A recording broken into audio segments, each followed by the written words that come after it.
குட்டி கதைகள். கதையின் தலைப்போ எதை எடுத்தாலும் 10 ரூபாய். நடைபாத கடையில் ஒன்றில் எதை எடுத்தாலும் 15 ரூபாய் என்று ஒரு சிறுவன் விற்று கொண்டிருந்தான். ஒரு பெரியவர் வந்தார். எதையும் வாங்காமல் ஒரு 10 ரூபாயை சிறுவனிடம் கொடுத்துவிட்டு சென்று விட்டார். பக்கத்தில் இருந்த பையனுக்கோ ஒரே ஆச்சரியம்.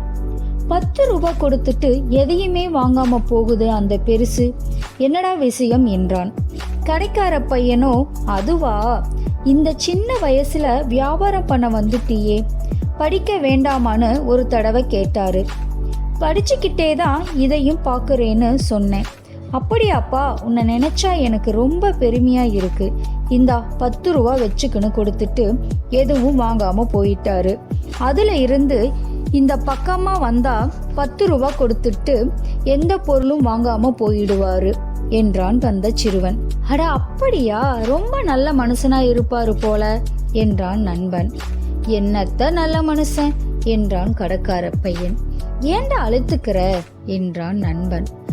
இப்பத்தான் எதை எடுத்தாலும் 15 ரூபான்னு விற்கிறனே, இப்பவும் அதே 10 ரூபாயை கொடுத்துட்டு போறாரு பாரு என்றான் கடைக்கார பையன்.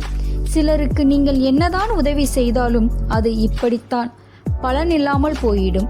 இந்த ஸ்டோரி உங்களுக்கு பிடிச்சிருந்துச்சுன்னா லைக் பண்ணுங்க, ஷேர் பண்ணுங்க, சப்ஸ்கிரைப் பண்ணுங்க. தேங்க்யூ.